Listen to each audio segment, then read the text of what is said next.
Independent thoughts, independent life. This is Chad Benson. A building is on fire, and they're deciding how much water they want to have in the bucket. This is very important. Millions of people could have fallen into poverty without the $600. They're so fussy about any anecdotal information they may have about somebody not going to work because they make $600 on this, but so cavalier about big money going to companies that really shouldn't be having it. That's Nancy Pelosi talking about the failed stimulus bill, because they're kind of at an impasse. It'll get done eventually. It's interesting because, you know, big money goes to big companies. Lots of money goes to left-wing organizations. Both of them have their pork inside a bill where there shouldn't be pork. Do people make more? Well, if you're going to go by the averages, I'm going to throw it out there. Average American hourly wage is about $27. Breaks down to a little over 1,000 something a week. Okay? The average unemployment check, different in different states. Here in Arizona, it's $240. Other places, it's up to $500 and something. But the average about nationwide, for just plain averages, $370 plus your $600, works out to be about $24 an hour. So you don't make as much on unemployment. It was never supposed to be the equal to it.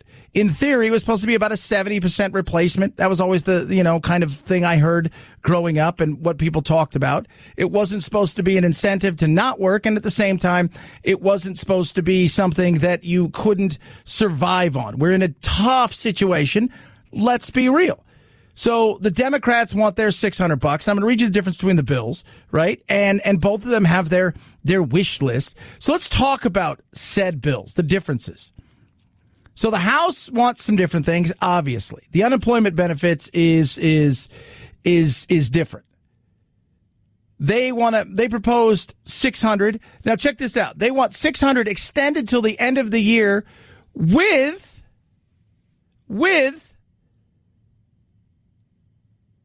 some potential to extend it through the end of March.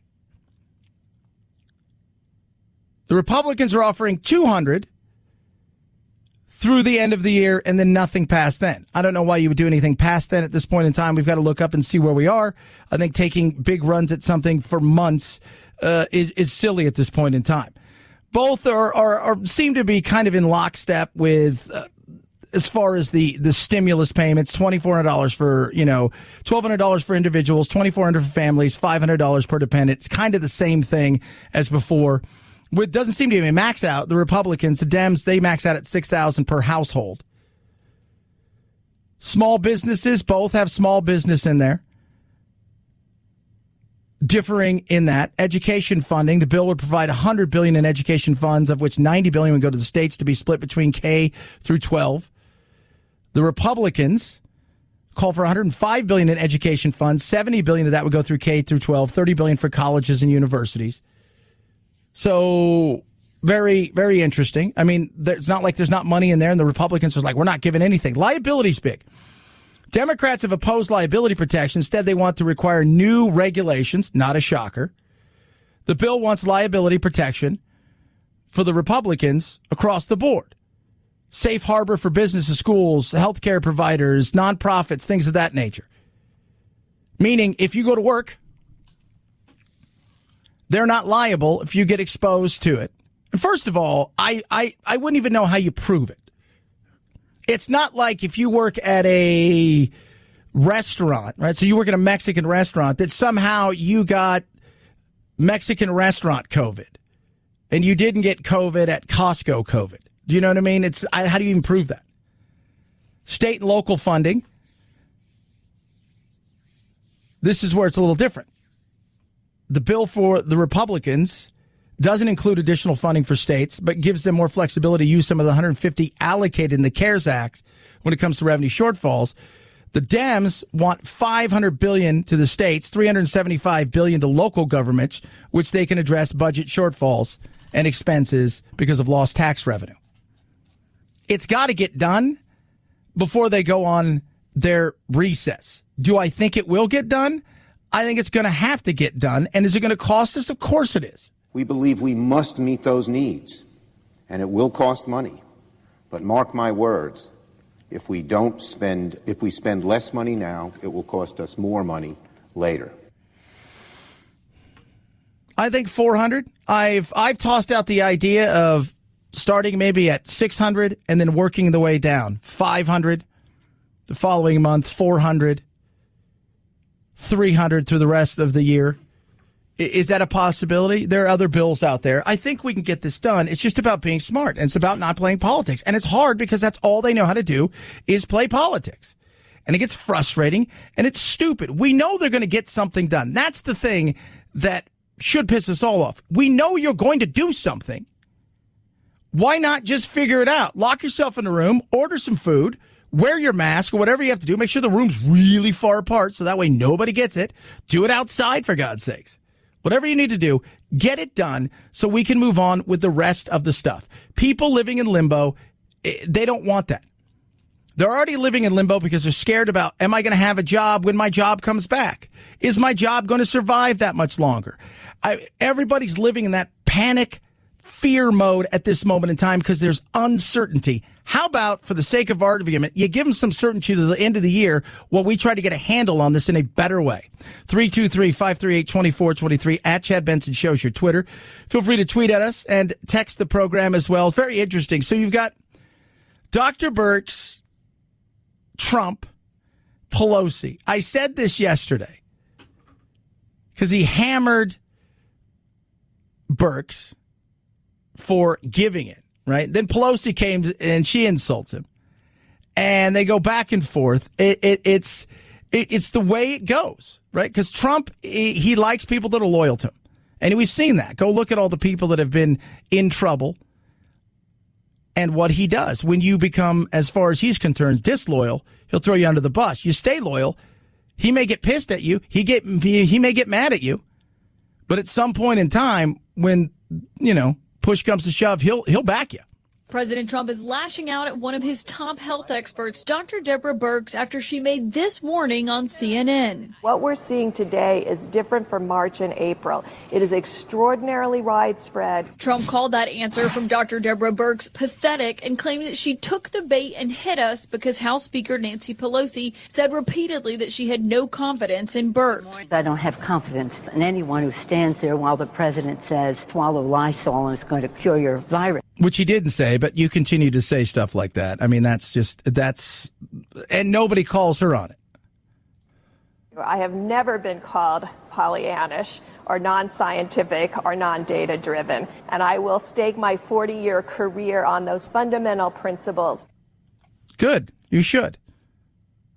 Again, he was pissed at her, and then yesterday he's like, no, we don't get along, and how dare Nancy do something like that? It's the kind of situation where you ever watch Cops when they used to be able to have cops on TV or any of those things? What happens? Somebody calls because their husband or wife or whatever, there's a big fight. Then people show up, cops, and then they're going to arrest the person, and then no, I want you to do that. I just want you to referee it. It's silly. It really is. And he was pissed. I get it. She's a person I have a lot of respect for. I think Nancy Pelosi's treated her very badly, very, very badly, very nasty. He'll come out and attack you, and he'll hit you, especially if you go against what he would like you to say and do. But as long as you're on his team, he'll come fight for you when needed. And I didn't like what Nancy did. I thought it was a cheap shot. I did, but nobody ever calls her on it. So Fauci is above reproach, and Dr. Birx is different than Fauci. Fauci comes at it from a health side only. Birx understands the politics that goes along with what's happening now. And you need to have that bridge. You do. You need to have that bridge. We can't stay inside forever, and at the same time, we have to have the understanding of the health consequences of this. Does make me laugh, though. Nasty Nancy. They just love to name themselves now. Is that Trump? Trump's the namer. That's why he's having problems with Biden. Like, what do you call Biden? We call him Sleepy Joe. It just doesn't have a ring to it. Nobody gets excited about Sleepy Joe. Lion Ted, Little Marco, Low Energy Jeb. That was my favorite. Low Energy Jeb. It worked. for whatever reason. When it comes to Biden, there's just not a lot there. I mean, there isn't. That's why he's got to focus elsewhere. And we are less than 3 months away. 3 months from yesterday was election day. So think about how fast this clock is ticking. And he's still scrambling to figure out what the message is going to be. 323-538-2423 at Chad Benson Show's your Twitter. Feel free to tweet at me and text the program as well. CarShield is here to help you in the event that something goes wrong with your car. Cars are lasting longer. We know that. People are keeping them longer. The uncertainty in the world that we live in now, people are not sure they want to take out another payment. So what are you doing? You're keeping your car, but you don't have a warranty. That's where CarShield comes in to help you with covered repairs. So what is CarShield? You call them up and you explain to them exactly what you're looking for. Maybe a car's a little newer. You got electronics. You're more worried about that than the engine. Maybe it's a little older. You're worried about the AC. It's hot outside, and you're worried about the transmission. CarShield has a plan for you. Plans start as low as $99 a month. Call 800-CAR-6000. Use code Benson to save you 10%. Explain to them exactly what you're looking for. Here's the other thing. You get 24/7 roadside assistance, a rental car for free while your car's in the shop. The shop is the shop that you choose. You pay a deductible, small deductible. They get them paid. That's the way it works. It is beautiful. 800-CAR-6000. Use code Benson. Save you 10%. Or carshield.com. Carshield.com. Using that code Benson saves you 10%. A deductible may apply. Chad Benson Show.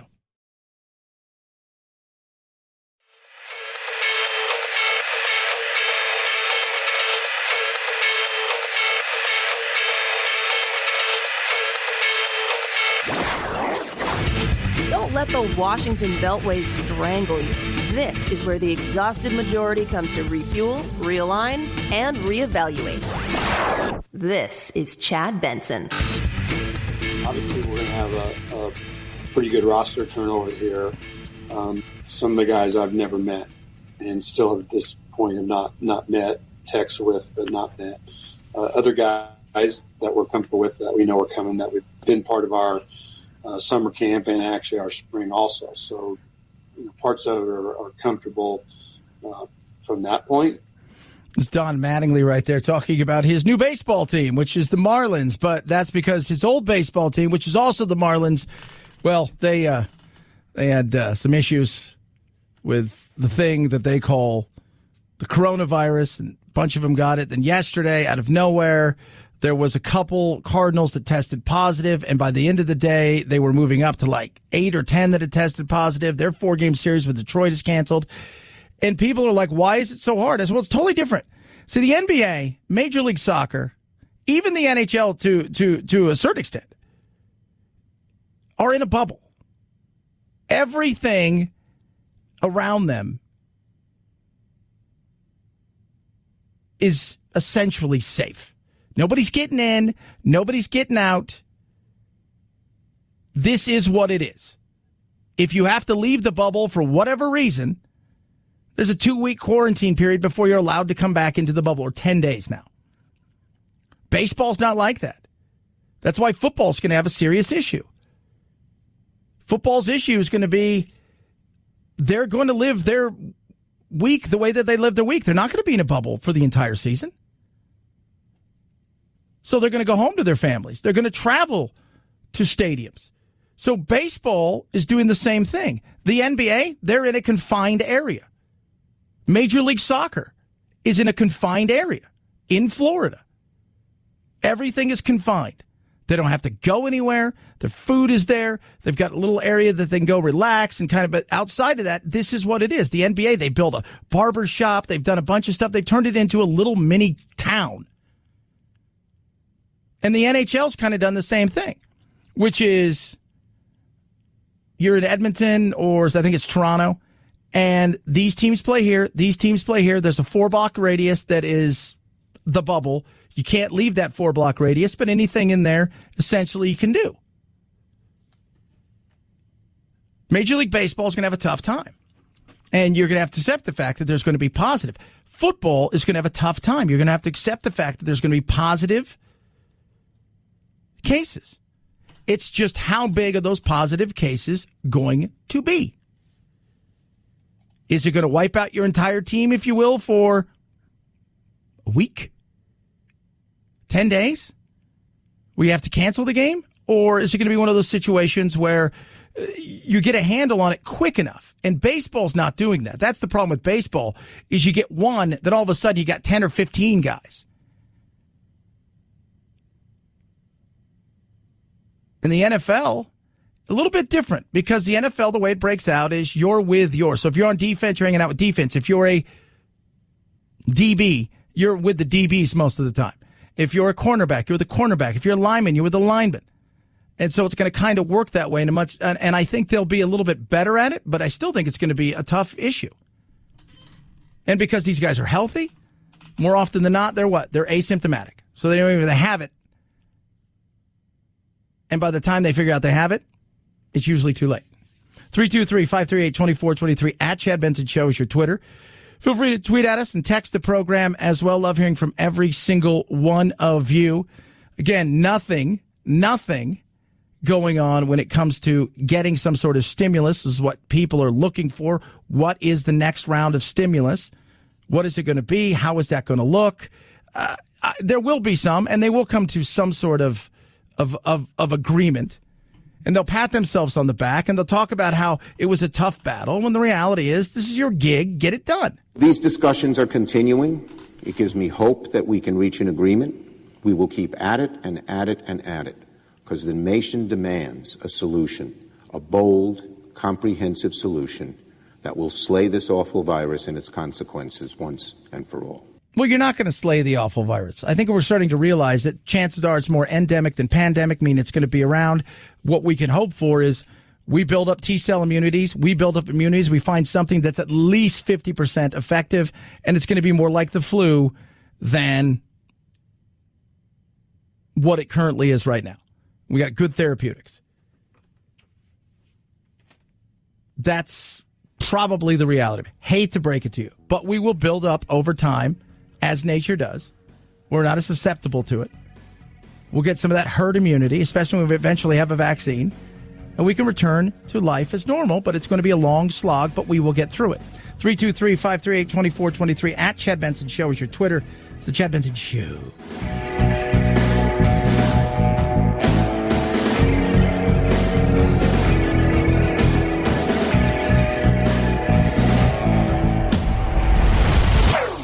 Chad Benson Show.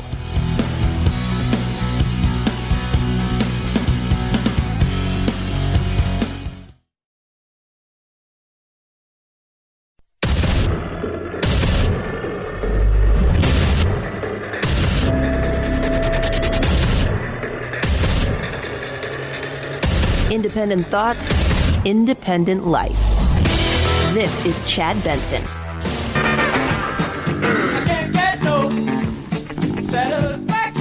Are you satisfied? Little Devo there. According to the latest and greatest poll done by our friends over at Gallup, we are not satisfied. In fact, we are plummeting in the satisfaction world.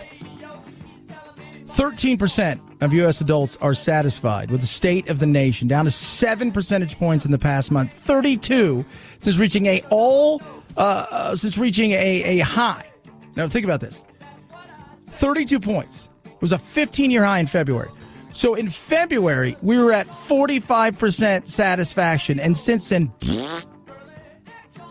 coronavirus has a lot to do with it, but also you've got race problems in this country. You've got issues that are going on when it comes to the financial side, on top of the health sides with the coronavirus. How far away from the worst all time? Get ready for this. 6 points away from the all-time low, which was October 2008, following the massive drop in the stock market and the global financial crisis. Translation, it is ugly. We are not too far away from there. And I think we may get there, especially if we can't figure out what we're going to do with the stimulus and how they're going to try to get this sorted out. And they're going to get it sorted out. It's like everything. It's like, remember when this, like, how many times have we heard, oh my God, it's it, the government's closed. They always reopen it. They always come up with something. They always find out another more unique and exciting way to spend our money. And what does it usually mean when they do that? It usually means the compromise isn't, hey, you know what? We'll remove this from the bill. You guys remove that. The compromise is, well, you put that in, we're putting this in. And then they're like, well, you put that in, we're putting this in. And that's the way it's never, we're going to spend less of your money. It's always, we figured out a unique way to spend more of your money on crap to make everybody else that gives to us happier. And that should frustrate all of you. There's something else that we're not talking about, we need to be talking about, which is the eviction side of things. How close are we? Because I said August, and we're here, is going to be the ugly time. And evictions are floating around out there. And I've talked to a couple landlords who are like, I'm in forbearance, and now I'm screwed. They're going to foreclose on my house. They're not paying rent. I'm not getting anything, and I can't afford to pay it. Well, so in a weird way, you're going to be evicted by not being evicted. Yeah, it's crazy. Trump. They want bailout money. They're not interested in the people. They're not interested in unemployment. They're not interested in evictions, which is a big deal, the evictions. They want to evict. A lot of people are going to be evicted. But I'm going to stop it because I'll do it myself if I have to. I have a lot of powers with respect to executive orders, and we're looking at that very seriously right now. And the bailout money they're talking about, bailouts for the cities and states who are struggling financially because tax revenues are down. And that includes a lot of states, blue states, where they've made their, they've gotten bad with the huge unions. And there's unfunded liabilities that are sitting out there. And they're not going to be able to meet the needs of those union members who've retired and who've been promised the world. There's a lot to that. Both of them want to give to whoever helps them butter their bread. That's the reality of this. We need to figure out a way, though, when you've got people out there who have a second home and they still have a mortgage on it, but they've moved and they're struggling because some of that is, because there's a good portion of people out there who've got a second home that they bought when they were younger and they've moved or downsized and they're renting it out now. And those people now aren't paying the rent and they're getting, non-eviction orders. So there's nothing they can do, but they had a fixed income and they got to figure out a way. Well, how do I dance around this? Because I still have a payment here to make. And it sucks. It's a frustrating situation. And yeah, there are companies out there and organizations that want theirs. We helped you get here. We have done the things that we said we were going to do. And now you owe us. So you better start paying back. And that includes bailout money, PPP money, whatever it is. That's what they want. 323-538-2423 at Chad Benson Show is your Twitter. Feel free to tweet at me, text the program as well. Cancel culture is real. I think people are starting to realize that. It's an ugly situation. It really is. Barry Weiss was first of all, she's a liberal.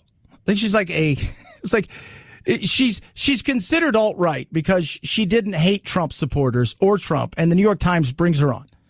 Right? So the New York Times brings this lady on after 2016 to help as an op-ed staff editor and write about culture and politics to kind of get a sense of what it is that they missed about Trump. Right? So here she is. She's completely left-leaning. Right? But she's not. She's left-leaning centrist is what she calls herself.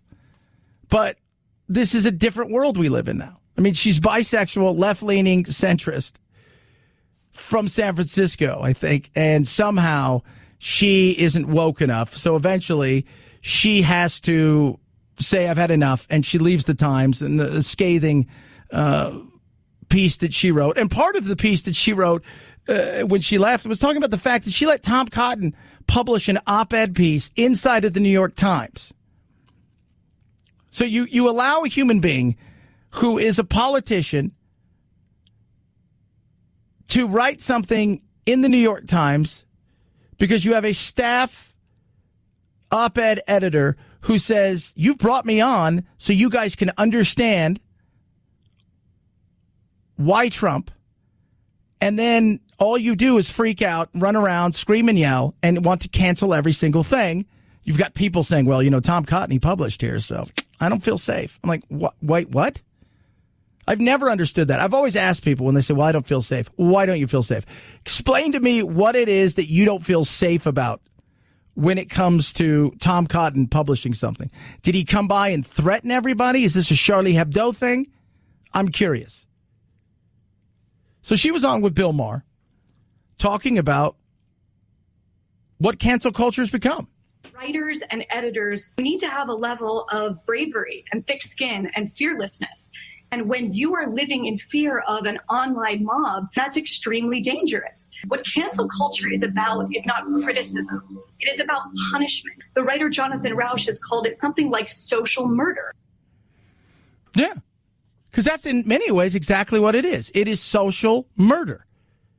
It's about destroying everything about you and your existence and punishing you as much as possible.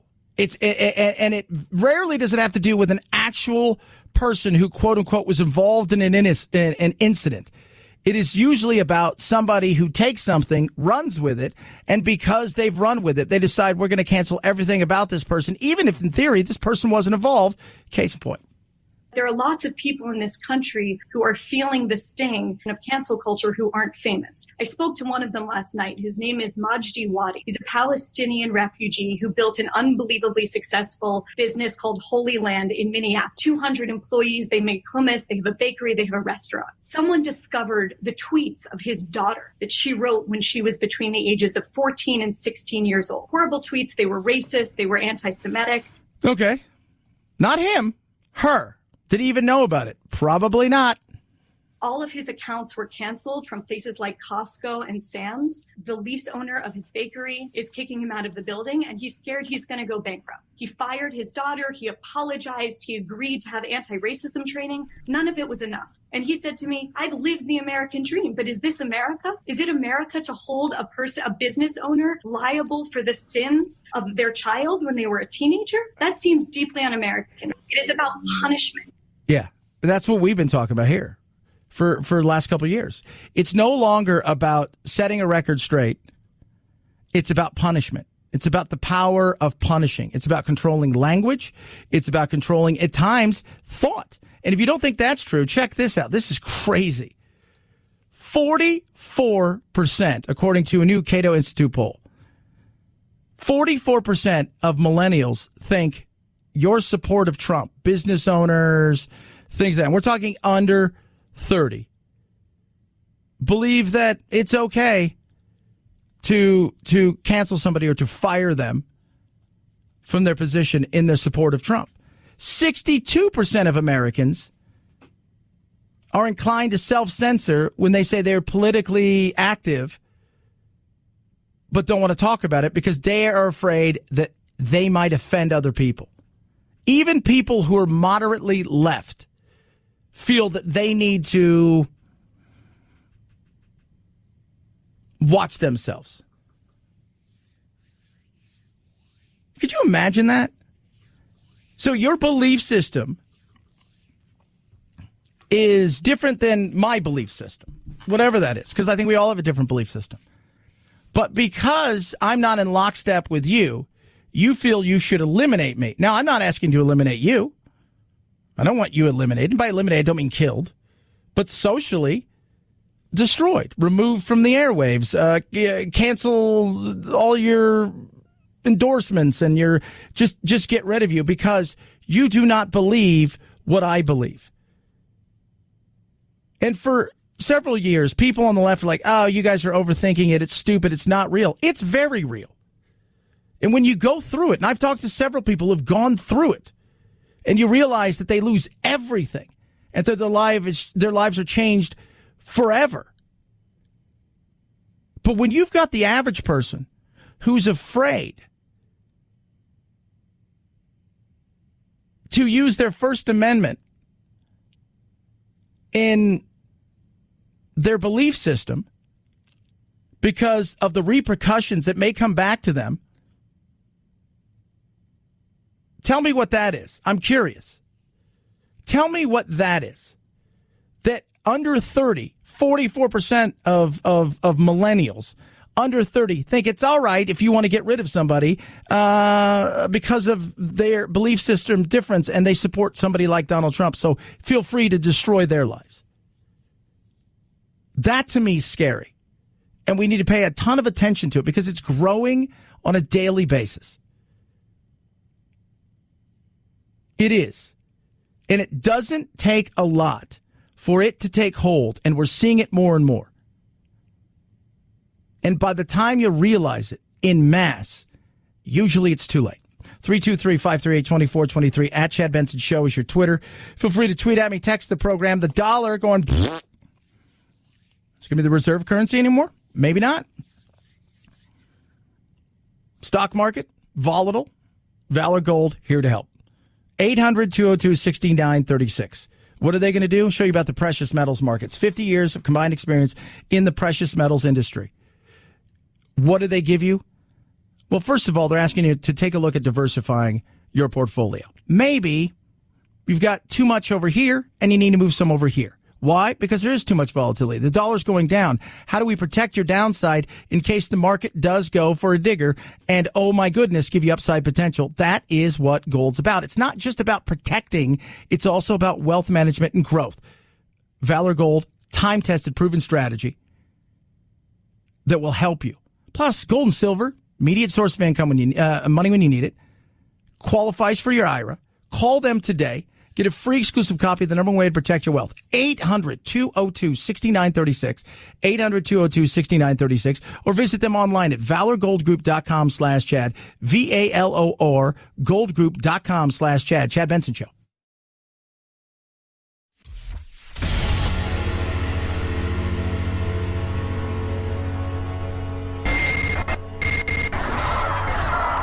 No fake outrage here, just the real thing. The Chad Benson Show.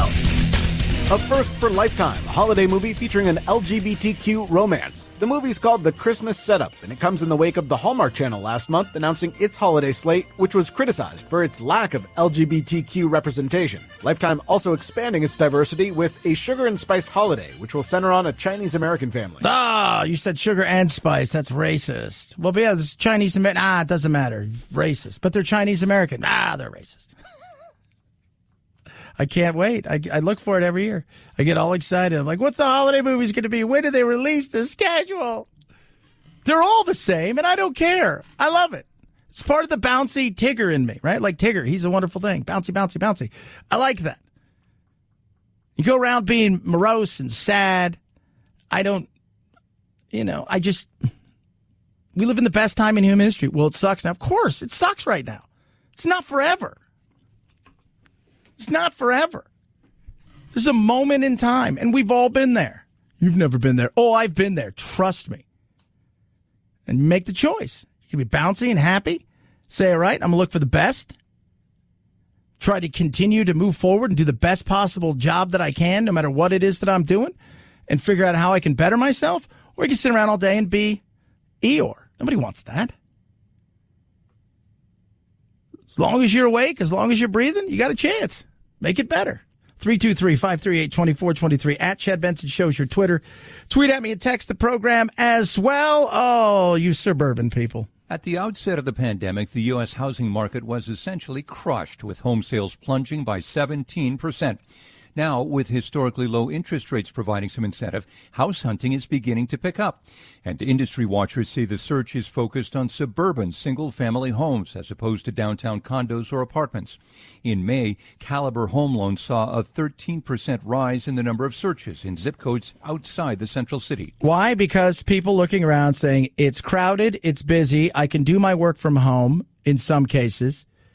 I look and see the devastation in the big cities that this is causing. Is it really worth living here?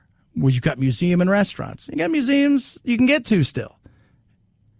I love living where I live. People it's funny when people used to talk about it all the time because I live about 60 miles outside of my office. And 1 or 2 nights, usually a week, I would stay up here. Right now, I don't have to worry about that because there's no traffic. So I leave at night and zip home, and there's no traffic, and I get here extra early because I do both my shows. But I like living out there. I have space. I don't have any neighbors. I'm able to keep my lizards in such a way where I can expand and add things. And I just like the fact that there's not that hustle and bustle. And I get to the hustle and bustle during the day. But you're going to see more of this. People choosing different places to live because they look around. I think that's the one of the big things that's going to come out of this pandemic is people are saying, you know what, maybe I don't need to live in the city. Maybe the suburbs aren't so bad. Maybe living even a little bit further outside of the suburbs, a little bit of property, a little bit better quality of life, less hustle and bustle is better. 323-538-2423 at Chad Benson Show is your Twitter. Tweet at me and text the program as well. Love hearing from every single one of you. I continue to say it, and I will say it, and you'll be like, oh, my God, you're a C-sayer, Chad. How did you do this? They will get a stimulus deal done, right? And you'll hear stuff like the Senate passed something and the House passed something. Remember, it's got to go back and forth. It isn't until it gets to Trump that it matters, but they will get something done. And then they're going to pat themselves on the back for doing the same thing that you do every day, your job. You don't get an attaboy for that. You haven't gone above and beyond. You're just doing the job that we put you in place for. Chad Benson Show. This is the Chad Benson Show.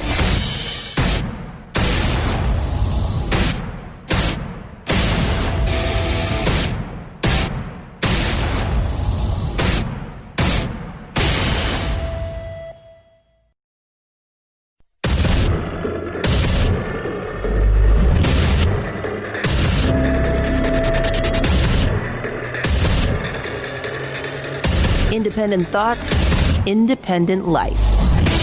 This is Chad Benson. Take a look at some of these charts. I'd love to. We're going to look. Let's look. And if you look at death, started to go up again. One. Well, right here, the United States is lowest in numerous categories. We're lower than the world. Lower than the lower world? than What is that? Europe. In what? Look. In what? Take a look. So that's Jonathan Swan of Axios and Trump. And it's a very interesting interview. We're going to play some more of it. But Trump's got all these charts, and he's asking the question, okay, lower than the world, what does that even mean? Like death rate, like lower than the world. Okay, so what are we looking at? And remember, data is how you use it. What's your percent of positivity? Well, it's, you may have 100,000 cases, but your percent of positivity is extremely low, depending on the size of your country, your state, wherever it is. What's your death rate? You may have 155,000 dead, but the mortality rate based on the numbers may be lower than other countries, but you may have a lot more deaths than other countries. It depends on how you look at it. Right here. Here's case death. Oh, you're doing death as a proportion of cases. I'm talking about death as a proportion of population. That's where the US is really bad. Well, much worse than South Korea, Germany, etc. You can't do that. Why can't I do that? You have to go by where. Look, here is the United States. You have to go by the cases. The cases. Why not as a proportion of population? When we have somebody. So a proportion of population. So Korea, Germany, even though we're bigger, you look at their numbers as far as deaths go, way smaller. Remember, we're much bigger than they are. We have more opportunity to have freedoms. We have 50 mini countries compared to one country with a centralized government. Even though you'll have small municipality governments, the reality is there's a centralized government where we have a centralized government, but we have self-governing when it comes to each state. So trying to have the one-size-fits-all gotcha moment. And look, I thought Jonathan Swan did a fine job, and I think he's got some serious points. And the fact that Trump sits there and brings out charts and who knows, they caught him at the right time. He sits there, he continues to go on with the interview because a lot of people have been like, I'm done. What it says is when you have somebody that has where there's a case, the people that live from those cases. It's surely a relevant statistic to say if the US has X population and X percentage of death of that population versus South Korea. No, you have to go by the cases. Well, look at South Korea, for example. 51 million population, 300 deaths. It's like, it's crazy. You don't know that. I do. It's you on don't know that. You think they're faking their statistics? South Korea? I won't get into that because they have a very good relationship with the country. But you don't know that. And they have spikes. Look, here's Germany, low, 9,000. Here's one right here, United States. You take the number of cases. Okay. Now look, we're last, meaning we're first. Last? I don't know what we're first in. I don't know. I'm confused now. Yeah, we've got too many deaths. Let's be 100% honest. We should have done this in a much better way. It didn't work out that way, especially when it comes to the elderly homes, which is where a good majority of our deaths have come from. The as we'd call them in England, the old age pensioners, the nursing homes. We failed miserably. A lot of other countries did as well. We failed miserably at that. Protecting the people that needs to be protected. We failed miserably at that. Turning the mask debate into an actual debate when there shouldn't have been one, because people just looked at it and threw it in as, well, you tell me I can't go to my mom's house for Easter, so that means that even wearing a mask is something that is a debate, and that's stupid. 68% of Americans say they take a mask out of the house whenever they go shopping, walking, exercising, you name it. But the numbers don't tell that story. 48% of Republicans do, while full 87% of Democrats do. So somehow the mask has become the most politicized and charged symbol in America today. Yeah, and that's absolutely stupid. They work. My uncle, who's a huge Trump supporter, a mega Trump supporter, like the king of trolls when it comes to Trump, like I'm surprised Trump hasn't hired him to like, hey, can you be the troller in chief for us? And by the way, just to let you know, my uncle, best friend in the world, about the same age, big Hispanic guy. His wife is black. And she and I laugh. I call her Auntie. I say, her and I laugh all the time about, she's like, can you not wear the MAGA stuff when we go out to dinner because you just want to argue with people? He wears a mask. He wears a mask. Because he's like, look, I think this thing's overblown, but I'm also not an idiot. It's like somehow if you don't wear a mask, you're what, tougher? Look, it's about having respect for humanity. Can you not have respect for humanity? Even if you think, I don't think it's going to work. But you know what? I respect you enough. If this makes you feel comfortable, I'm willing to do that. I respect you enough. If you think that this is going to help you get back out there and shop and do stuff like that, I'm willing to do that. Why it's become so political. And I'm 100% behind, if they come into your car and they tell you need to wear a mask, you tell them to kiss your ass. If you're on a walk with your family at the park and there's nobody around and you say, oh, you need to wear a mask, shut up. Right? But you go into a store, call it whatever you want. You wear the mask. It's not that big of a deal. We've made it that way. Well, I look around. I see Japan. I see South Korea. I see other places. I'm not even talking about the spikes. I think we're going to, and I'm here to tell you guys, mask or no mask, this thing's out there and there's going to be spikes across the board. That's just the way this thing, it's not going anywhere. It's not. It's endemic, not pandemic, meaning it's probably going to be here. And it may be a situation in the coming years, decades, and maybe for a long, long time that this thing may be a part of our life just like the flu is. But stop making things so damn political when we don't have to. If you go into any given community in America, it matters less how bad of a breakout there is of COVID-19 in terms of how many people are wearing masks. It matters what the representative Democrat versus Republican sample is in that community. That's just so silly. That is just so silly. Do you wear a mask? I do. Why? Because the stores I've gone into, they've asked me to wear a mask. The minute I get out of the store, I take my mask off. It's not that, whoa, God, Chad, you're a sellout. Really? Really? Here at work.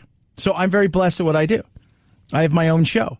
The place I do my afternoon show, they've allowed me to set up my own studio inside of here. They ask that all employees, even though I'm not technically an employee, wear a mask. I wear a mask because I respect their rules. Shouldn't be right or left. Shouldn't we want to do what's best to get ourselves back on track so we can get out of this crap? And once we get this thing quelled and we've stomped it down a bit, shouldn't we say, all right, here's the deal. You wear a mask. You go out in public when you're wearing a mask into certain stores. Don't be an idiot about it. Where you wear a mask 24/7. Also, don't be an idiot where you think I can walk in without a mask because you're taking my freedoms. And we can start living our life again. We can start doing things again that we did before. Stop making things so political. We have no choice. Everything's become political. Everything has become political. It's nuts. And we need to stop that. It's about doing the right thing. It's about saying, hey, what can I do to make this other person feel safer at this moment in time? What can I do? Because I respect you as a human being. If that's what it is, zero problems with that. Zero problems. But for whatever reason, it's and I understand that there was overreach early by the government. Crazy overreach. You know, Michigan. Remember Michigan? Governor Whitmer come out and she's like, well, you guys can't travel anywhere and you can't go anywhere and you can't do this. And that's stupid. That's stupid. But you know what? If putting a mask on can stop one or two people from getting sick, which means we don't have to spend more money taking care of people, I think that's a win as well. 323-538-2423 at Chad Benson Show is your Twitter. Feel free to tweet at us and text the program as well. One of the other things, of course, with all this going on, what about the vaccine? Where are we? We will make that decision based upon the science and the data from the clinical trials that are going. Now, these clinical trials have moved forward at record speed. That's really good news. But we will use those data to make the determination. Of what? When this thing's going to get out there. If it's going to get out there. Which one's going to get out there? That's the other thing. I mean, there's so many of them that are out there. What's going to get done? And how fast is this thing going to get done to the point we're ready to rock and roll this thing and go? That's Dr. Stephen Hahn. And I think we're getting closer to that. I also think we're getting much closer to therapies. We do have other therapies that are available to Americans, remdesivir, steroids, and also plasma, where we're really putting out a big push for a drive for donations because it could be life-saving. Yeah, the plasma seems interesting, and people talking about hydrochloroquine. Here's the thing about hydrochloroquine. I saw a doctor, I think his name is, I want to say it's Risch, might be Reich, who is an epidemiologist teaching at Yale. So it's not some like, eh. And yesterday he was on CNN, and it was a back and forth battle of CNN guy never let him get a word in edgewise, talking about hydrochloroquine, because he was one of the white coat doctors that spoke out that video got banned. And his whole thing was, look, we didn't try this in early patients. He goes, I agree, man. You give this hydrochloroquine to people who are late in the stages, it's probably not going to work. But if you, within 5 days of testing positive, were able to get hydrochloroquine, it's shown that it works. I'd like to see the data from that. I'm not going to, because same thing with remdesivir. How do we know how good it is? Because maybe if we give it to people earlier. The difference between remdesivir and hydrochloroquine is easily available, readily available. Remdesivir is expensive and not as readily available. So that's also the other thing. But once again, something like hydrochloroquine became a giant political football that didn't need to be. And you sit back and you're like, why are we talking? Like, why do people want Trump's hydrochloroquine to fail so bad? As if they get some special bonus points. Well, for a lot of people, it's just a step closer for him getting, removed from the White House on November 3rd. It's crazy. It is nuts. Mask, hydrochloroquine. We fight over anything nowadays. 323-538-2423 at Chad Benson Show's your Twitter. Tweet at us and text the program as well. Raycon's best earbuds around. No fighting on this. And I'll tell you why. You would spend $250 for earbuds like these. Raycon's, the E25s, best ones out there. Just incredible. I mean, comfortable, 6 hours of talk time and play time, noise isolating fit. It is just incredible. No stems, no wires. You're going to spend well under $100 for these E25s, and I'm going to save you money. Ray J's put together the best sound quality, the bass, everything. It's just amazing. If you're making that important phone call, it's great to hear the person on the end of the line, and it's great for them to hear you. Get yours now. Save 15%. Go to buyraycon.com/Chad. Buyraycon.com/Chad. Buyraycon.com/Chad. Chad Benson Show.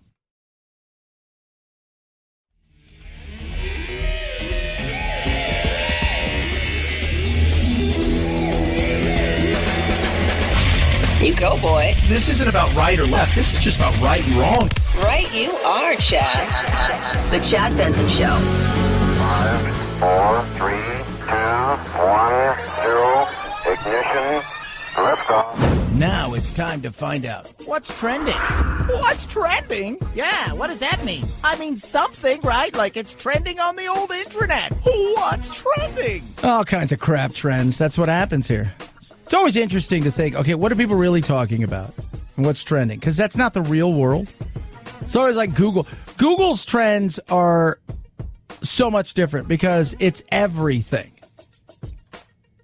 When you're on Twitter, depending on, it gives you all kinds of crap. Most of it's usually, just a bunch of baloney from politics. Tom Brady's trending because his birthday. XFL's trending. Why? Because Dwayne "The Rock" Johnson's buying the XFL. It's very interesting. I don't know why. Just say you have it, I guess. Sounds cool. Maybe. I don't know if that's like, why would you buy it? It's like, I remember when Enron crashed. My buddy and I went out and bought a bunch of stock when we knew it was going to be worth nothing. We just thought it funny to have, just throw a buck in, just trade at 6 cents, get a bunch of stock just to laugh and say, we got stock. I wouldn't spend $15 million on that, though. Head on over to Twitter. Watch the battle that is all things politics and hatred. Indeed. Confusion in the FDA approval of the KN95 mask, potential but public at risk. Huh? Yeah, exactly. That's why people get frustrated with government. That's why.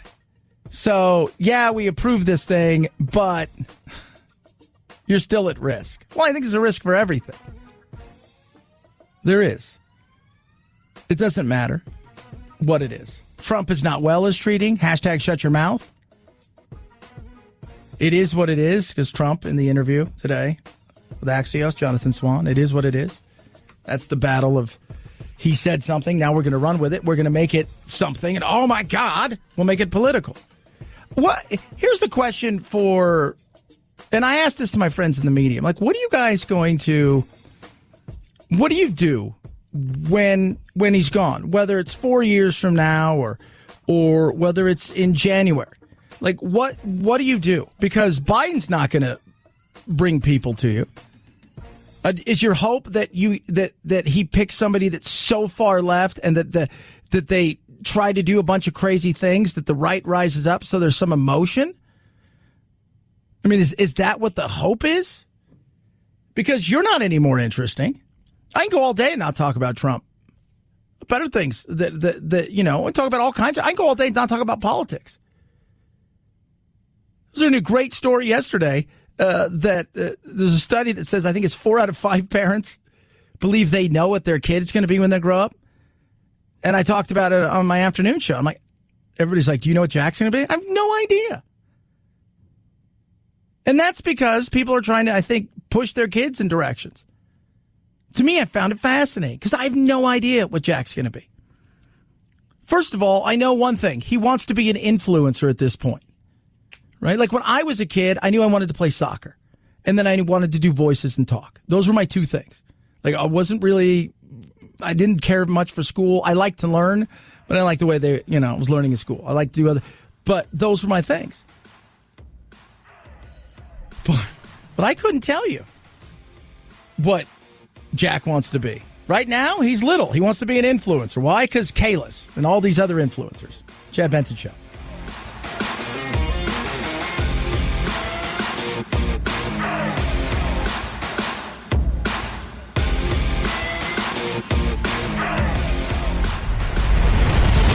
The Chad Benson Show.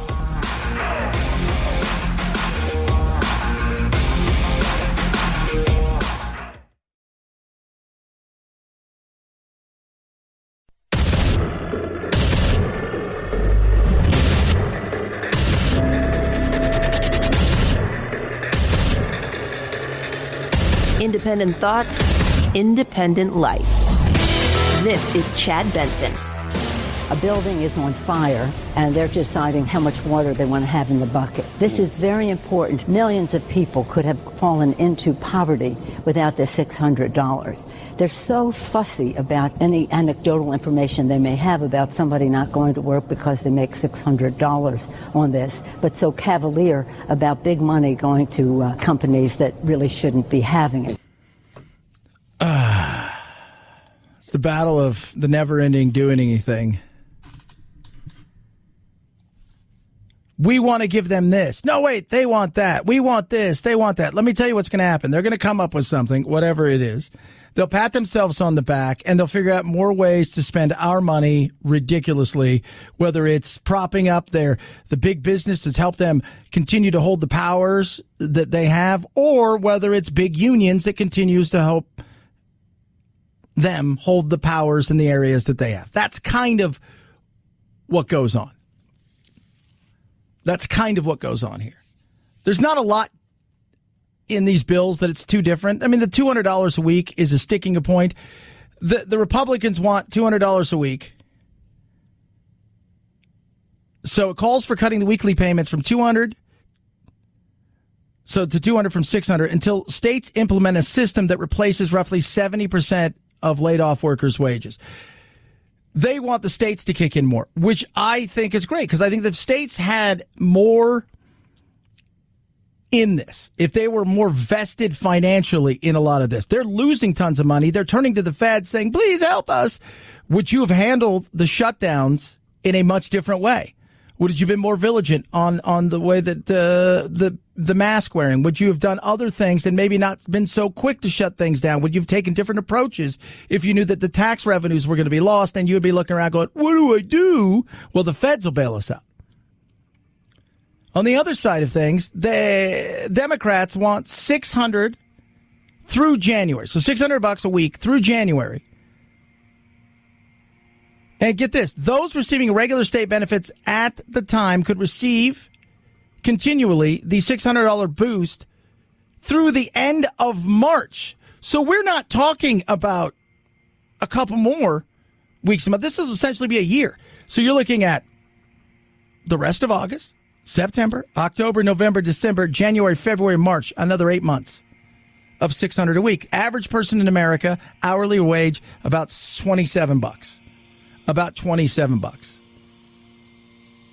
It's the average hourly wage. This, coupled with the average unemployment check, which is $370 a week, different in different states, I realize that, puts us at about $24 an hour.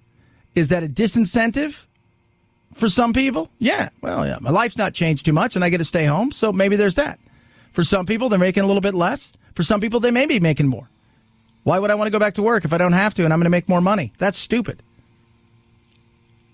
I think most people want to work because they feel like they're not doing anything. But these are the battles that are going. They're small battles most of the time. But this is a big one here. It will get done. What does it look like? I don't know. But what I do know is the more that they decide that they're going to get closer, because at some point, one of them's going to blink. So the Republicans may blink and say, fine, we'll give you $600, but it's only through the end of the year. In doing that, though, we want X amount of billions of dollars here. Or the Democrats will say, fine, we'll give you $400 a month, $400 a week instead of the $600, but we want X amount of billions of dollars to bail out the states to cover all those unfunded liabilities for unions and to make up tax shortfalls. The other thing is the liability itself. The Republicans want businesses, schools, churches to have no liability, free from liability. So if you go to work, and you go back to work or school, and you get sick, you can't sue. Where the Democrats, they want no part of that. What they want is more stringent regulations. And you're just like, I don't, this is what you guys are fighting about. It's stupid. 323-538-2423 at Chad Benson Show is your Twitter.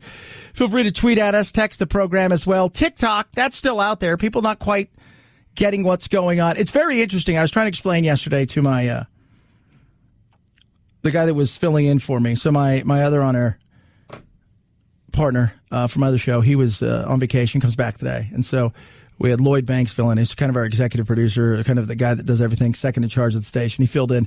And he's only like 38, right? But I love Lloyd. Lloyd is like a great dude, but as unhip as you can find. I was trying to explain to him what the hell TikTok was. And I might as well have been speaking a different language because he didn't get it. Well, it's just like Instagram. This is nothing like Instagram. Well, yeah, you post pictures. This is not. You do videos. We can do videos, but you can't do it like you can with this. With TikTok, it's instantaneous. If I want the hippest, coolest new hip song, I've got it right there where I can add it.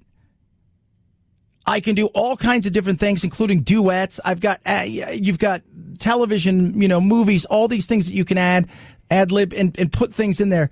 It's not like Instagram. No, it's just like it. It's not. But TikTok's still an issue, and it's still out there. He can go ahead. He can try. We set a date. I set a date of around September 15th, at which point it's going to be out of business in the United States. But if somebody, and whether it's Microsoft or somebody else buys it, that'll be interesting. I did say that if you buy it, whatever the price is, that goes to whoever owns it, because I guess it's China, essentially, but more than anything else. I said a very substantial portion of that price is going to have to come into the Treasury of the United States. So he's trying to force them to sell.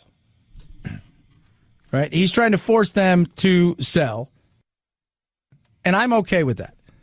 Because and people are upset. It's really funny to watch the way that people get angry about, well, I can't believe he's doing this. What does this mean? Well, you're young. You're 20-something. You're not quite getting it. China's goal in life is to dominate the world. That's not really true. It is. It is. The average person over there maybe doesn't understand, but the government itself has bigger plans. And their whole thing is they want to win at all costs. They don't care about anything else. They want to win at all costs. That's what their goal is. We have an altruistic goal at times, and the West does especially. Even though we have capitalism, and even though we battle amongst ourselves, we still have a much different viewpoint. And we're not interested in dominating. There was a time that, the British, all of us, we were colonials. We were doing those things. Nobody wants that anymore. They want to take over the world, and they want the world to be under the communist banner. And what have they done? They've lied. They've stolen intellectual property for God knows how long. They continue to do stuff like that. And now they came up with this app called TikTok, and we've opted into it. What kind of information are they getting? Microsoft has 45 days to complete some sort of weird purchase. What does that look like? Well, first of all, it puts them in the social media game in a way that they're not in the social media game. Like, totally different. But I totally understand it. We've screamed about it since the beginning of this thing. Look, it's the Chinese. They could say they're not doing anything, but they're continuing to do stuff. They are. Now, TikTok is saying, I want to say thank you to the millions of Americans who use TikTok every day, bringing their creativity and joy into our daily lives. We've heard your outpouring of support, and we want to say thank you. We're not planning on going anywhere. TikTok is a home for creators and artists to express themselves, their ideas, and connect with people across different backgrounds. And we are so proud of all the various communities that call TikTok their home. They're not going in. They're doing everything they can. And Microsoft, I think, at some point is going to come in because it's a great way to purchase something platform-wise that puts you in the game and probably get it at about 3/4 to half the price you would have to if you tried to purchase it on its own. But the question comes after that, how do you go about making sure that it's safe? What are the things that you have to do? Because you're going to have to go in and look at the codes. What are the back doors? What can they find out about you, the user, and the individual? That's what it's really all about.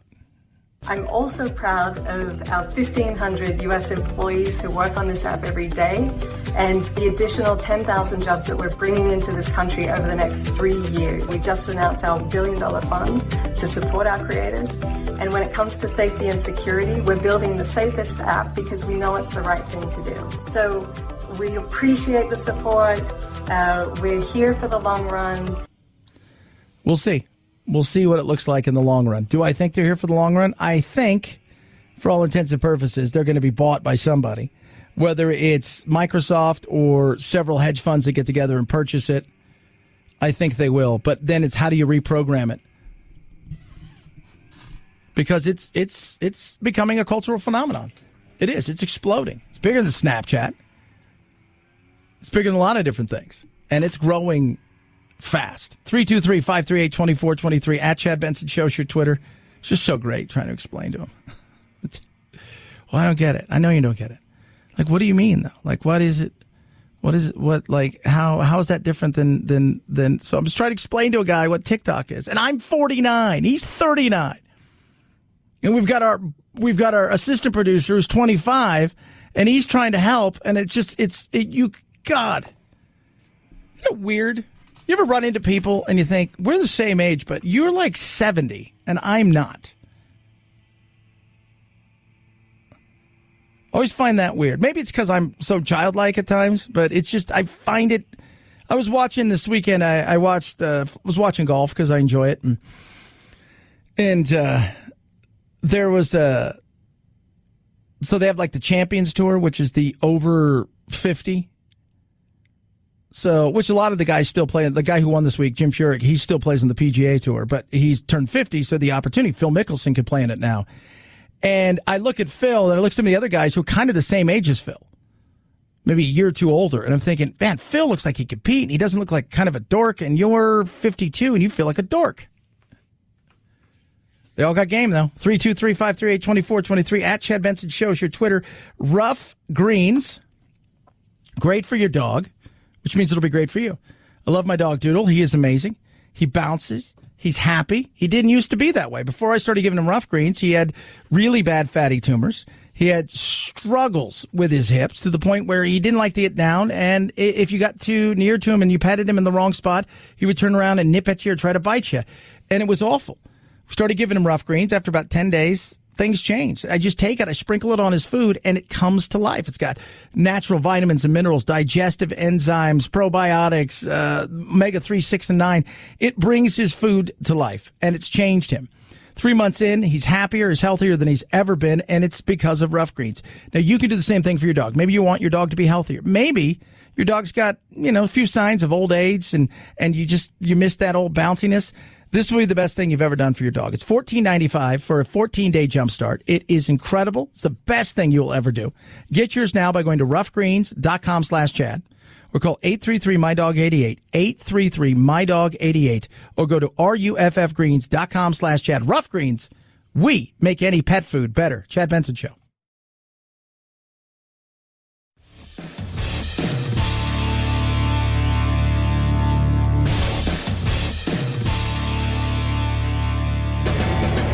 Experiencing separation anxiety? That's dumb. Check out Chad 24/7 at his website, ChadBensonShow.com, and on iTunes, free. The Chad Benson Show. Never feel lonely again. I feel like we're going to play. I'm confident that we're going to play. And it's unfortunate. I like I told my team last night. This virus, it holds no prejudices, right? It doesn't matter. It can affect any one of us. And I'm sure many of you have had family members or loved ones or people that have been affected by this virus. So that part of it doesn't matter. It's just the fact that we've got to, abide by the protocols that are in place. They're in place for a reason, obviously for our safety. Our building is a great place to be. It is a safe place to be for our players and coaches and all who are involved. So, I'm looking forward. It's full steam ahead for me. I'm itching to get back in the building at some point and be around our players and get these guys ready for a season. That's Doug Peterson. He's the coach of the Philadelphia Eagles. He tested positive for COVID-19. We were talking yesterday. So if you're a baseball team and you think you have a chance, like, do you kind of hope your guys get it early? because even the season's only going to be 2.5, 3 months long. You should have some sort of immunity to it. Do you want your guys to get it early? And it's kind of the same thing for football. Would you kind of want your guys to get it early? Well, Chad, some people could. Yeah, I mean, but think about it. It sounds stupid, but they're all going to be fine. The chances of them getting really sick are slim to none. And somewhere in the back of your mind, you got to be thinking to yourself, well, if my guys got it early, imagine if we get into the playoffs and the other team, 2 or 3 of their players come down with something. My guys, we're fine. We've all been exposed. We have T-cell immunity. We have immunity because they've had it before. So it's like getting your injuries out of the way early. It sounds stupid, but we were discussing it yesterday around the sports station. When would you, because it seems, especially with basketball and hockey, totally different. Major League Soccer, totally different. But with football and baseball, because they're going to be on their own, living their life as if it's normal, they're not going to be inside of a bubble.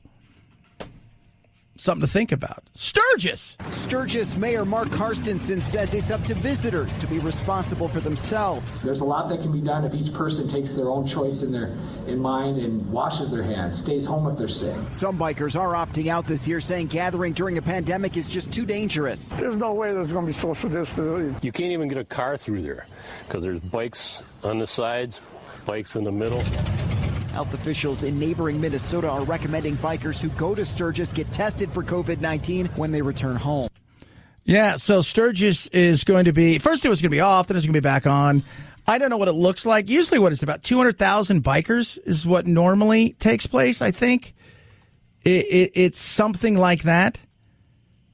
And it's from August 7th, which is this Friday, through the 16th. And attendance-wise, it's nuts. I don't know what they're going to expect. Last year, almost 500,000. The year before, over 500,000. So, could you even imagine what that's going to look like? Social distancing-wise, is that even possible? Probably not. But they're bikers, too. So you're thinking, if anybody's going to fight this thing off, COVID's like, I'm going to give this one a hard pass over here. I was thinking about, hey, we should go totally, no. I see some Mongols, right? See the galloping goose over there. If you don't know who they are, they're maybe the worst of the worst and the smallest. I think they're called the galloping goose. Then you got the Hells Angels, right? The Vaqueros, and just a bunch of other people. I'm going to give a hard pass. But thanks. 323-538-2423 at Chad Benson Show is your Twitter.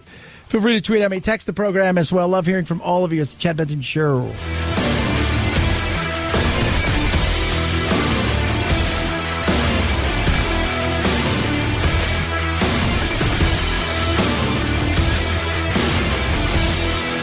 This is the Chad Benson Show.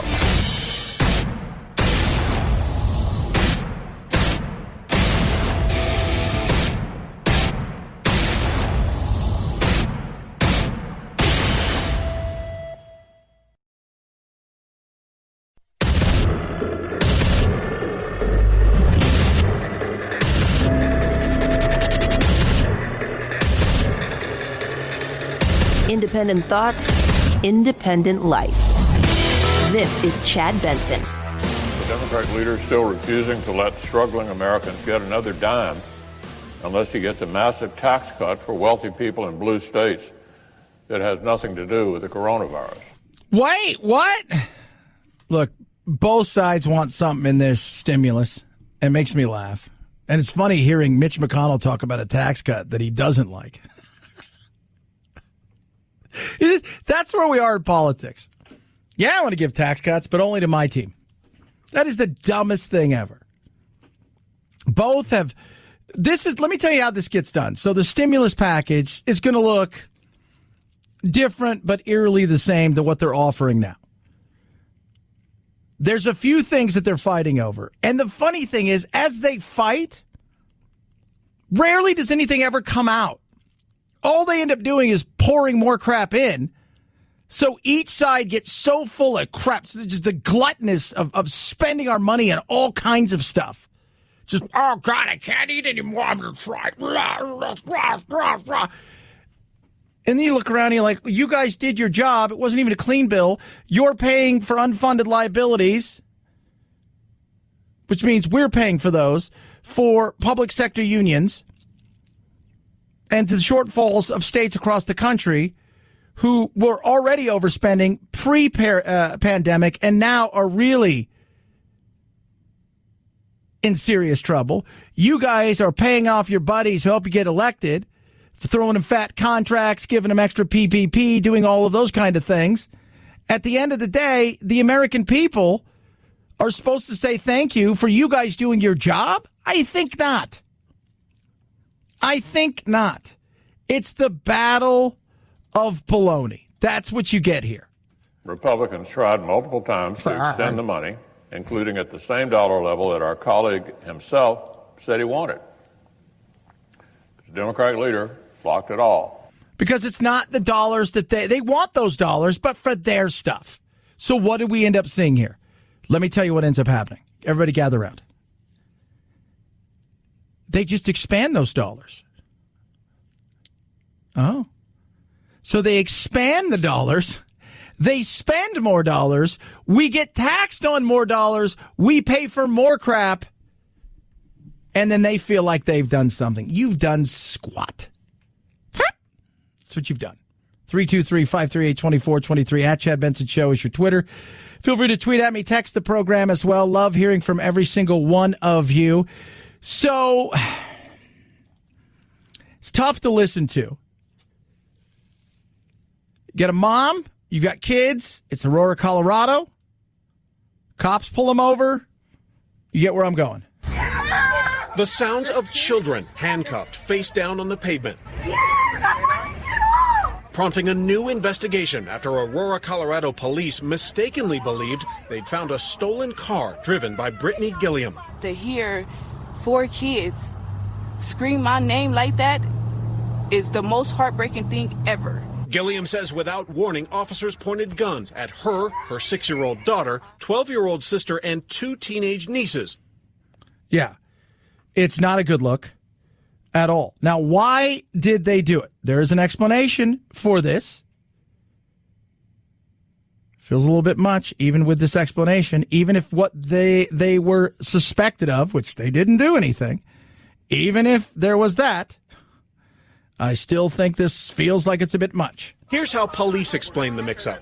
In Aurora, automated license plate readers at intersections check for stolen cars. On Sunday, the system alerted dispatchers that Gilliam's car was stolen. But in reality, her car shares a license plate number with the real stolen vehicle, a motorcycle from Montana. Which I find to be bizarre. So a motorcycle from Montana, and I know the license plates are the same, but wouldn't it say, we're looking for stolen motorcycle, this is the stolen motorcycle number, license plate. You should think that. I mean, it feels like it's a mistake, but because it's a mistake doesn't mean, because I look at this and I think to myself, I don't know if everybody needs to be face down. I mean, you got kids in there. Like, I couldn't imagine if, let's say I got pulled over last week, right? I got pulled over last week. Pulled me out of the car, asked me to go back to their car and, do the whole thing. He didn't pat me down or anything. But I could not imagine my son being pulled out of a car in any situation where they thought, we're going to be gun drawn on the little ones. The mistake is that the officer was going off of what dispatch told them that was confirmed. So he was acting in good faith. Good faith. All right. Good faith what, though? Like, maybe the adult, and this is something we've talked about here on numerous occasions. As yesterday, the Daily Mail released the video cam, so the officer cam from the George Floyd incident, and where they were talking to the people who had called the police and the whole 9 yards. Doesn't change anything. Derek Chauvin is going to go to jail for the rest of his life, and he killed George Floyd. But one of the things I've talked about when it comes to police is one of the most important things, the thing that never gets really talked about is, what are you being told if you're an officer? What's that phone call to the 911 dispatch like? And then what's that dispatch relaying that message to you like? What does that look like? So you get somebody who says there's a stolen vehicle. Okay. There's a stolen vehicle. They're being told it's a stolen vehicle. Then all hell and chaos break out, and you've got kids, and you've got guns, and people are being handcuffed. I can understand if you just drew your gun at me, at the adult here, and said, listen, ma'am, I'm gonna draw my gun on you because you're more likely the person that probably stolen the vehicle. But the way you did your job with the kids. And I think there's a real conversation to have here. Right? And this is coming on, a year plus since the Elijah McClain, who was a black man in custody, and his death and the scrutiny they have. I think it's a very odd thing, and you can see it. I find it like I couldn't imagine them pulling a gun on Jack. Like, what in God's name are you doing? It's a 10-year-old. How bad do you think he is? Like, she said it right there. I could get it. You know what? You're pulling me over. You think the car's stolen. You decide, okay, I'm going to pull a gun, and this is it. The kids are in there. We'll have them get out. They can go over here. 323-538-2423. At Chad Benson Show is your Twitter. This is definitely going to be a situation where you're going to hear more and more about this. Brittany Gilliam? To hear 4 kids scream my name like that is the most heartbreaking thing ever. Yeah. Absolutely. Talk about traumatizing. 323-538-2423. At Chad Benson Show is your Twitter. Feel free to tweet at me. You can text the program. Coronavirus still right here, still in front of us. We're still trying to figure out exactly all the things that are going on. And guess what? It's still starting to grow in certain places. And, Birx came out the other day and talked about the fact that this thing is growing. It's not even entered a new phase. It's just continuing to have community spread. What Dr. Birx was saying, it becomes much more complicated when you have community spread, which is very insidious. That's what she meant by a different phase of where we're going right now, because it isn't easily identifiable who these spreaders are. And the more they look at it, it's usually asymptomatic. And they say that there could be 10 people in a room that have it, and there could be 100 people in that room on top of that. 8 or 9 of those people, even though they're asymptomatic, very little chance to spread for whatever reason. And then they say they have that person who is the chimney, like a plume of this comes out, and they spread it all over the place. And that's why it's hard even to figure out who's spreading what. But it is ugly, and it's not getting better at this moment in time. It is spreading in different parts of the country. I don't even think it's a second phase or a wave or whatever. I just think this is what it is. This is an endemic virus. It's here. It's kind of like the flu, and we're learning how to do the best we can to live around it, to live with it, and to live through it, which is what we have to do at this moment in time till we find a vaccine. There are people who are spreading it who have no symptoms at all, and we know that definitely occurs. It's difficult to identify it, and it's difficult to do identification, isolation, and contact tracing. Because how do you, if you don't feel you're sick, you think everything's okay. So you don't feel you're sick. You go about your day on a day-to-day basis. Nobody around you is really sick. Even the ones who also may have it are asymptomatic. So you go about your day, and you may be the super spreader, if you will. But if you don't get tested, you're never going to know. So how do you contact trace somebody who you never know? And while somebody may get sick because of that person, they'll contact trace everybody else, and even contact trace that person who gave it to them. But maybe it's a week or two later. They've got an immunity to it. It shows that they've had it, but maybe they don't have it anymore. And so it's so hard to find out who the person is that's spreading it. It's virtually impossible unless you're in a closed situation. You're in the bubble like the NBA and Major League Soccer and somebody that gets sick. And he hung out with these 5 people. and they got sick. So okay, this person tested positive sick. He was the one who came down sick first. I mean, even at that point, even the other people that were sick, maybe they were sick before him. It's hard to tell. How do you contact trace something you have no idea happened? 323-538-2423 at Chad Benson Show, Twitter. Tweet at me, text the program. I'm telling you guys, MyPillow's buy one, get one free offers back. What are you doing? Get on it. 60-day money-back guarantee, 10-year warranty. Everything's made here in the U.S. This buy one, get one includes Giza pillowcases and sheets, the MyPillow towel sets, roll and go anywhere pillows, duvet covers, neck and bolster pillows. They've got it all, and it's going to change the way you sleep. You're going to feel comfortable. I use their towels every night, especially when I get in my jacuzzi. Love my little jacuzzi I got. It's incredible. Get out, got my towels, away I go. My Giza sheets, so soft, so amazing. It's awesome. So you get a buy one, get one free on everything. So here's the great thing. So you go to MyPillow.com, use the promo code Benson. When you do, and you're checking out, you order Mike's book, your entire MyPillow order will ship for free. Plus, they're going to throw in an extra $25 gift card towards your next purchase. Huge opportunity. Buy one, get one free. MyPillows, duvet covers, you name it, they've got it. It's the buy one, get one free. The BOGO going on now.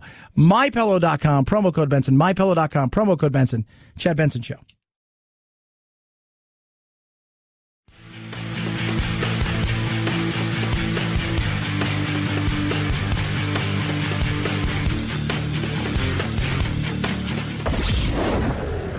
I, you, he, she, it.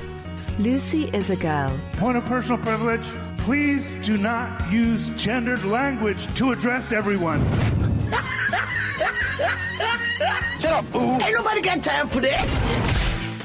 This is the Chad Benson Show.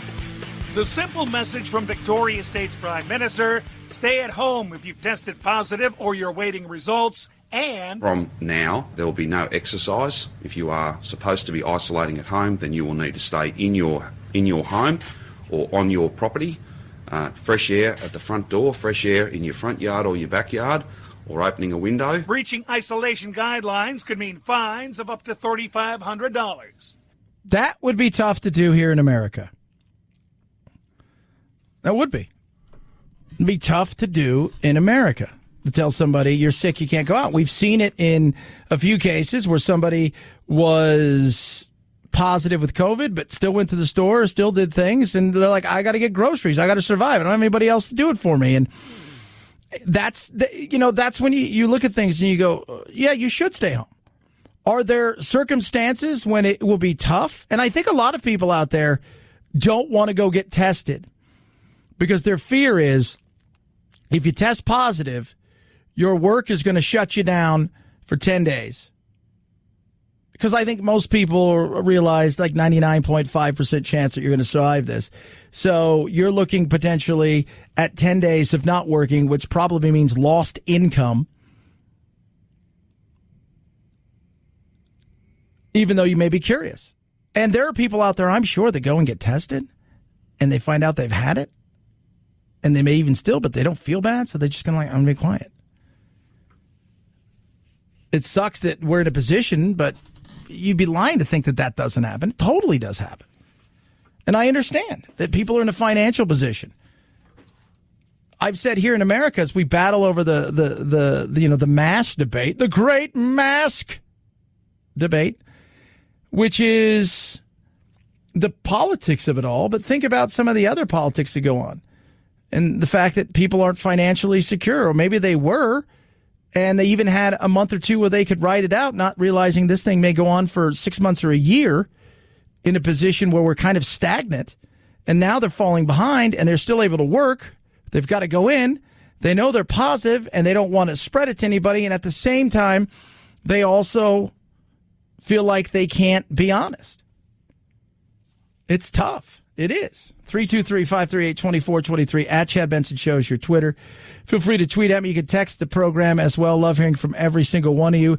The Field of Dreams baseball game, Major League Baseball, is just floundering. People will come, Ray. Just not in 2020. The first ever Major League Baseball game to be held at the Field of Dreams Field in Dyersville, Iowa, August 13th is off. You wouldn't believe how many guys wanted to play here. When MLB shifted to a shortened schedule, the White Sox were supposed to play the Cardinals August 13th. Now, as the Cardinals deal with more than a dozen cases of COVID-19, the league has opted to scrub the Field of Dreams game, at least for this season. So no game, but... You want to have a catch?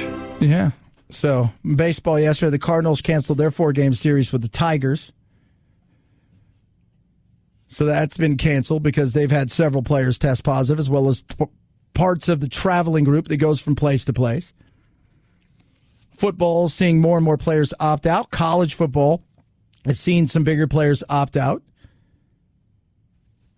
I think everybody's looking to see what Clemson's going to do because they have the number 1 pick in next year's draft, barring any injury, and whether or not Trevor Lawrence is going to say, you know what, I don't think I'm going to play this year.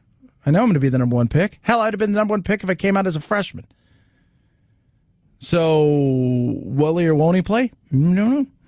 But you're going to get a lot of that, and baseball's the same way. You're seeing players, they get a couple weeks into it, say, no, I don't want to do it. It's going to be a tough road for them. 323-538-2423. At Chad Benson Show is your Twitter.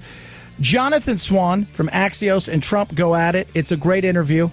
Talk about it straight ahead. Chad Benson Show.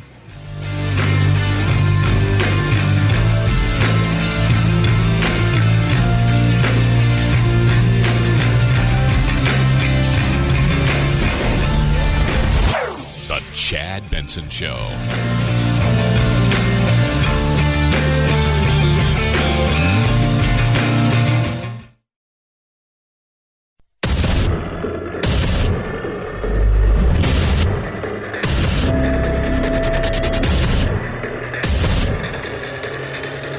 Independent thoughts, independent life. This is Chad Benson. There's a chance we could get a vaccine before you can buy Clorox wipes. The CEO of Clorox saying today that store shelves likely won't be fully stocked with wipes until next year. It comes down, he says, to a complex supply chain. Ingredients come from China. Clorox keeps extra products on hand for bad flu seasons, but the company says this demand has been far beyond anything it anticipated. Oh, my goodness. How crazy is that? So we may get a vaccine before we get Clorox wipes. Soak that up for a second. Soak that up. Just let's step back and go, wait a minute. We may get a vaccine. The thing they've been working at. Quicker than Clorox wipes, which has been around forever. Interesting. Supply chain shows you that if you can upset the supply chain.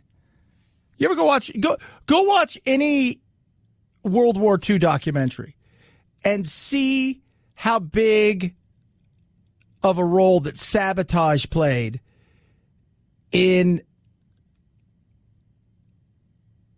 the victories throughout Europe and elsewhere. The supply chain. If you disrupt the supply chain, they can't get what they need. If they can't get what they need, they can't move forward. You cut the supply chain off. That's a big step. This is a battle with COVID. Everybody wants Clorox wipes. The supply chain is kind of busted up. Can't get stuff. Other companies making it. They kept stuff on hand. They didn't expect anything that was going to be this large because who can, anticipate for something like this? And now you're looking at a year to get it. Crazy. 323-538-2423. At Chad Benson Show is your Twitter. It's 35 minutes long. If you have the want, you're listening to radio like this, chances are politics you enjoy. You may lean to the right, you may lean to the left, you may be an independent, left on some things, right on others. It's an enjoyable 30-plus minute interview with Jonathan Swan of Axios and Trump. I'm going to play you some of the excerpts from it. Trump, that time, looked lost.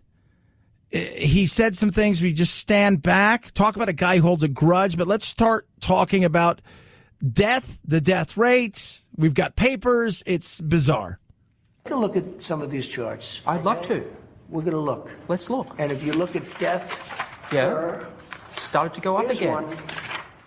Well, right here, the United States is lowest in numerous categories. We're lower than the world. Lower than the world? Lower than what is that? Europe. Lower than the world. Wait, Jonathan Swan's like, what does that even mean? Lower than the world what? In what? Look. In what? Take a look. Right here. Here's case death. Oh, you're doing death as a proportion of cases. I'm talking about death as a proportion of population. Which is different. In terms of cases. Okay, so in death in terms of cases. How does that work? Well, what's the mortality rate? So what does that look like? So if you have 100 people to get it, one person dies, it's 1%. Right? He's talking, Jonathan Swan of Axios. No. We're talking about the number of people that have died. Not in proportion to cases. The number of people that have perished. And that number stands at well over 155,000. That's where the US is really bad. Well, much worse than South Korea, Germany, etc. You can't do that. You have Why to go, can't I do that? You have to go by where. Look, here is the United States. And he's all over the place. And he's got papers, and it's like look at this, look here, and it's bizarre. It's a bizarre. I'm like, wait, what? And he doesn't even know how to read them.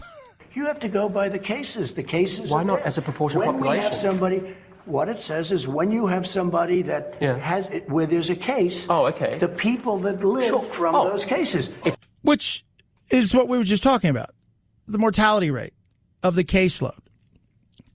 He's trying to explain, I'm talking about the number of deaths. I'm not talking about because the mortality rate at the end of the day is what we look at. And I've always said, at the end of the day, you look at the mortality rate, you look at the mortality of this. How many people have died is what you're going to be judged upon in a lot of ways. Whether you think it's fair or not, I think we put too much emphasis on our leaders in many cases, and we hold them accountable for things that they could struggle with, even in their best go at it. And at the other times, I think we give them too much credit for stuff that they don't deserve credit for. But this is about Trump's trying to say, look at the mortality numbers. Look at the numbers here based on the amount of cases we have. So all things being equal, would this country be in the same shape that we are?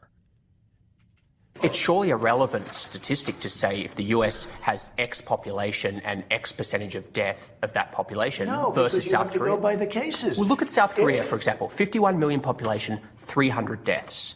It's like, it's crazy. You don't know that. I do. It's on you don't know that. You think they're faking their statistics, South Korea? I won't get into that because I have a very good relationship with the country. But you don't know that. Well, I don't think they're lying to us. Right? Well, why do they have so few cases and we have so many cases? And there's a lot. There's a political complex answer in the fact that we have 50 mini countries. What if you took each one of our little states, like California, for instance, fifth largest economy in the world, and you compared it to some other countries? What exactly does that look like? Their health is different than our countries. Their immigration systems are different than our countries. They have a lot of, there's a lot that you look at and you say, well, there's a lot of things that go into it. It's not just a look at this, look at that comparison. And we'd like to make it that way because it's so much easier. It's so much cleaner. And that's why, it's when we watch them do scientific studies, it was a controlled group. Is it really a controlled group? Well, we're going to do this many people. Are they in the same place? Are they eating the same thing every day? Are they the same body weight? Are they the same? If you want it to be exactly the same in that kind of controlled group, it's not. Maybe this person over here, while healthy, has his family or her family has a predisposition to diabetes or this, that, and the other. And it's so much more complicated. But I understand what both of them are trying to say. What Trump is trying to say, no, look at how many cases we have and how well we've done in fighting the cases, whether you want to say that's baloney or not. And he's saying, no, that's irrelevant, but this is relevant too. We've lost 155,000 people. And they have spikes. Look, here's Germany, low, 9,000. Here's one right here, United States. You take the number of cases. Okay. Now look, we're last, meaning we're first. Last, I don't know what we're first in. It just gets crazy. We're last, meaning we're first. What? Wait, what? As a what? Take a look. Okay. Again, it's cases. Okay. And we have cases because of the testing. 1,000 Americans are dying a day, but I understand on cases it's different. No, but you're not reporting it correctly, Jonathan. I think I am, but... If you take a look at this other chart, look, this is our testing, I believe. This is the testing, yeah. Yeah, we do more tests. No, wait a minute. We do. We do more tests. We can argue how good our testing is, because it seems to be delayed at times. Some people get testing back within just a real finite time. Some people are paying for that. But the average test, I mean, depending on what state you're in, my God, it takes, I've heard people wait 15, 20 days to get their damn test back. What's the use at that point? We here in Arizona, we had a 60,000 test backlog that were in like a refrigerator freezer thing. They're telling people it's like 3 to 5 days, but those are business days. You're like, oh my God, this is ridiculous. Continue. Jonathan Swan, Axios, and Trump. Well, don't we get credit for that? And because we do more tests, we have more cases. In other words, we test more. Now take a look. The top one, that's a good thing, not a bad thing. The top, Jonathan. If hospital rates were going down and deaths were going down, I'd say terrific. You deserve to be praised for testing, but they're all going up. They very rarely talk. 60,000 Americans are in hospital. If you watch the 1,000 news dying or a read day. the papers, they usually talk about new cases. Which is true. New cases. Today, here in Arizona, which just popped on my phone a little while ago, we had another 1,000 cases yesterday. Our percentage of testing positive is going down, but that's what we're focusing on. I've always said the hard data you need to look at that you can quantify is the death and the mortality rate, especially because this thing spreads easy. And the second thing is, what do the hospitals look like? Because if people are getting it and they're not going to the hospital and they're not dying from it, it's kind of a non-starter, right? It's like a cold at that point. People are getting it, maybe not in droves, but they're tending to end up in the hospital and they're dying from it. Well, then we need to talk about that. Both of them are trying to prove their data and their point in the direction they go. It's a very interesting thing. Both of them have a point to make. But Trump was asked all kinds of questions. And the one that really, I sit here and I shake my head and I thought, it kind of pisses me off. I expect better, and maybe I shouldn't. But he was asked about John Lewis, who passed away. He didn't go to anything. 3 former presidents were there. And they asked him about, was John Lewis' life impressive? Trump responds, he didn't come to my inauguration. He'd come to my State of the Unions, and that's okay. That's his right. Again, nobody has done more for black Americans than I have. He should have come. I think it's a big mistake. And I just sit there and I'm like, my God. And he continued to decline whether or not it was impressive. He says, I can't say it one way or the other. You can say it. Absolutely it was impressive. Now, you don't have to like his politics. But you can't even go out there, and that's the grudge he holds. He doesn't forget. He does not forget. We talked about this about... I would say it was either right before he was elected or right after, when he had a meeting, like a lunch with Richard Branson. And I think Richard Branson was saying, he was thinking about getting into the airline business, something like that. And Trump wanted to have a meeting with him for some reason. And it was really a weird situation. And he said, I expected it to be this really interesting conversation with Trump. And he goes, he sits down with me. And he starts telling me all of the people that have done him wrong when he was struggling financially and how they wouldn't help him out and how he remembers all of those things. That's like when we talk about Nadler and him. Trump is one of those people that has that I'm going to get you mentality. I'm coming for you mentality. It's a very narcissistic, weird thing. If you watch the basketball Jordan thing, you see that in a lot of people. Like Jordan's like, yeah, you took my seat on the plane? Oh, I'll remember that. You told me I couldn't make it in high school? I'll remember that. You beat me at this? I'll remember that. It's a driving, bizarre thing that it's like a revenge driver in their life. But you couldn't even say something nice about him? Well, yeah, why? Because he didn't come to my inauguration, and he didn't come to my State of the Unions. And so, because of that, no. Didn't say anything nice about McCain. Welcome to the world of Trump. He remembers. Right or wrong? It's a bizarre trait. 323-538-2423 at Chad Benson Show's your Twitter. Feel free to tweet at me, text the program as well. Wounded Paw Project, amazing company I am working with. I've been working with them for a while.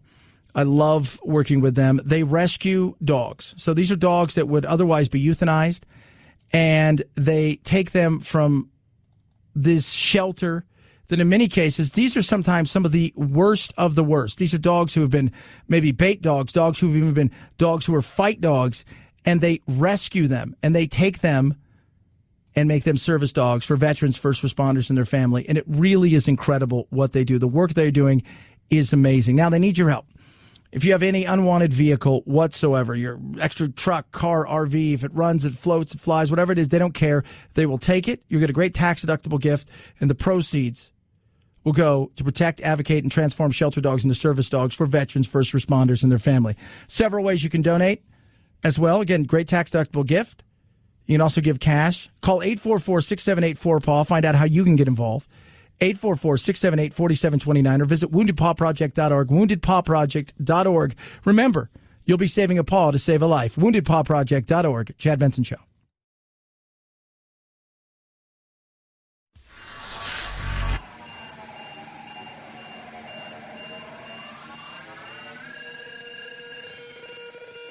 Set Chad straight. Text the show, 323-538-2423. That's 323-538-CHAD. Someone has to do it. Might as well be you. The Chad Benson Show.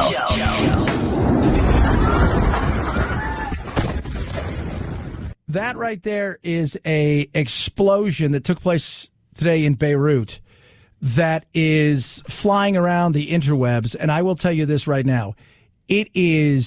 Looks like it's a port in Beirut, and it's on the ocean, and you see this white building, and there's a plume of smoke coming out of it, and then it explodes, and it is a mushroom cloud that is just, I mean, some of these videos are from a few miles away, and you see how fast it gets to them.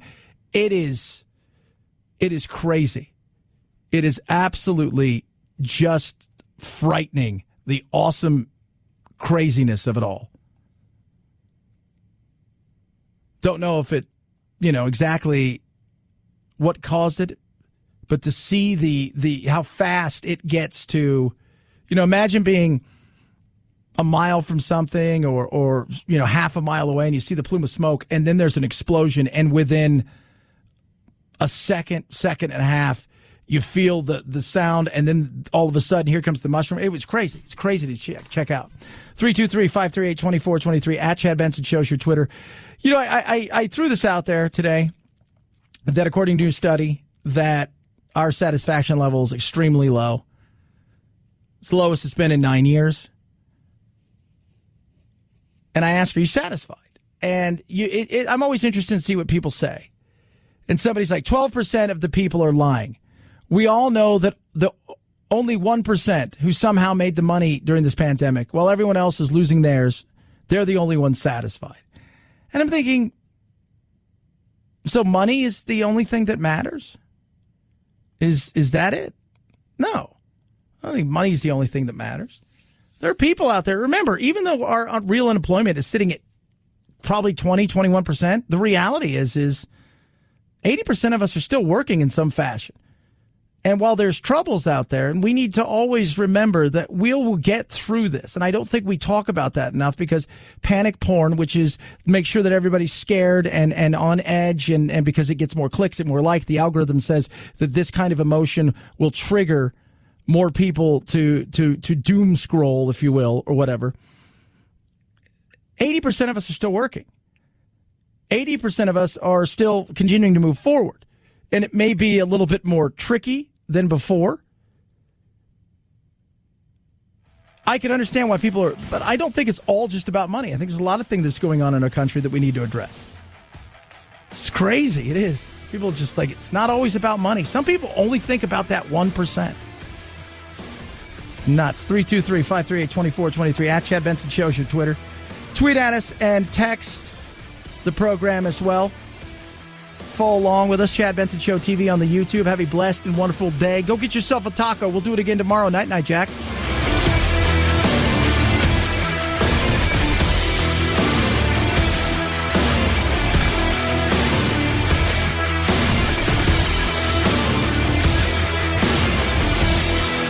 This is the Chad Benson Show.